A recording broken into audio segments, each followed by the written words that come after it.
రేవంత్ సర్కార్ అవినీతిని ఎండగట్టారు మాజీ మంత్రి హరీష్ రావు. కాంగ్రెస్ ప్రభుత్వం అతిపెద్ద పవర్ స్కామ్ కు తెరలేపిందని మండిపడ్డారు. విద్యుత్ కుంభకోణానికి కేబినెట్లో ఆమోద ముద్ర వేస్తున్నారని దుయ్యబట్టారు. రామగుండం, పాల్వంచ, మక్తల్ పవర్ ప్లాంట్ల పేరిట 50,000 కోట్ల స్కామ్ కు స్కెచ్ వేశారని ఆగ్రహం వ్యక్తం చేశారు. వాటాల కోసమే కేబినెట్ మీటింగులు జరగడం సిగ్గుచేటని ధ్వజమెత్తారు హరీష్ రావు. రేవంత్ రెడ్డి ప్రభుత్వం చేస్తున్నటువంటి అతిపెద్ద పవర్ స్కామ్ బయట పెడతా ఉన్నాం. ఈ పవర్ స్కామ్కు గత కొద్ది రోజులుగా కాంగ్రెస్ ప్రభుత్వం రూపకల్పన చేసి నిన్న క్యాబినెట్లో ఆమోద ముద్ర వేసుకున్నారు. అక్షరాల 50,000 కోట్ల స్కామ్. ఈ స్కామ్ ఈ 50,000 కోట్ల స్కామ్లో దాదాపు 30 నుంచి 40% కమిషన్లు దొబ్బడానికి వీళ్ళు రూపకల్పన చేసుకున్నారు. రేవంత్ రెడ్డి ప్రభుత్వం ఎప్పుడు ఏం మాట్లాడినా, ఏం చేసినా, ఏది చేయకపోయినా దాని వెనుక ఒక మిషన్ ఉంటుంది. ఆ మిషనే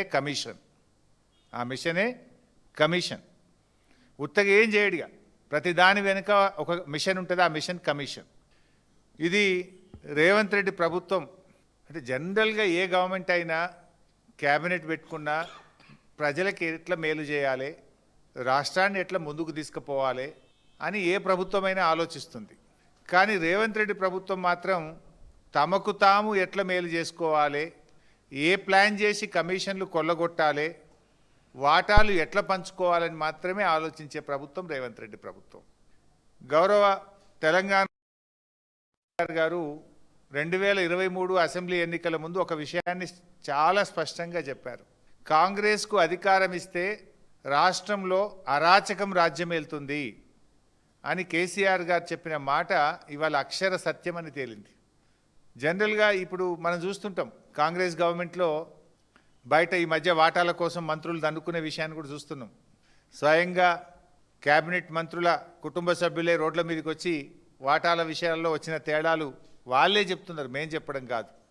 ఇలా బీఆర్ఎస్ పాలన 10 ఏళ్లలో కేసీఆర్ గారి నాయకత్వంలో అభివృద్ధికి, సంక్షేమానికి కేర్ ఆఫ్ అడ్రస్గా తెలంగాణను రూపుదిద్దాం. కానీ ఇవాళ కాంగ్రెస్ పాలన ఎట్లయిపోయింది? బడా బడా స్కామ్లకు, సకల దరిద్రాలకు, దుర్మార్గాలకు, అరాచకాలకు కేంద్రంగా ఇవాళ తెలంగాణను కాంగ్రెస్ పార్టీ తయారు చేస్తూ ఉంది. రేవంత్ రెడ్డి గారి పాలన అవినీతితో కంపు కొడతా ఉంది. ఈరోజు మొన్నటి క్యాబినెట్లోనేమో భూ స్కామ్ మీద మీటింగ్ జరిగింది. నిన్నటి క్యాబినెట్ మీటింగ్లో పవర్ స్కామ్ మీద మీటింగ్ జరిగింది. ఈ మంత్రివర్గము స్కామ్ గురించి మాట్లాడతలేదు. మీ మంత్రివర్గం స్కీమ్ల గురించి ఆలోచిస్తలేదు, స్కామ్ల గురించి ఆలోచిస్తుంది. ఇప్పుడు రామగుండంలో 800 మెగావాట్లు పెడతాం, పాల్వంచలో 800 మెగావాట్ల పవర్ ప్లాంట్ పెడతాం, మక్తల్లో 800 మెగావాట్ల పవర్ ప్లాంట్ పెడతామని నిన్న క్యాబినెట్లో నిర్ణయం తీసుకున్నాం. అయితే ఎన్టీపీసీ ధర ఎక్కువనా, మన జెన్కో ధర ఎక్కువనా, ఇద్దరితో మాట్లాడి మేము ఆ ప్లాంట్ ఎవరు కట్టాలో నిర్ణయిస్తాము అన్నారు. ఇది drama. Basically 2 things are very clear. ఇప్పటికే ఎన్టీపీసీ డిపిఆర్ తయారు చేసింది, మన జెన్కో కూడా డిపిఆర్ తయారు చేసింది.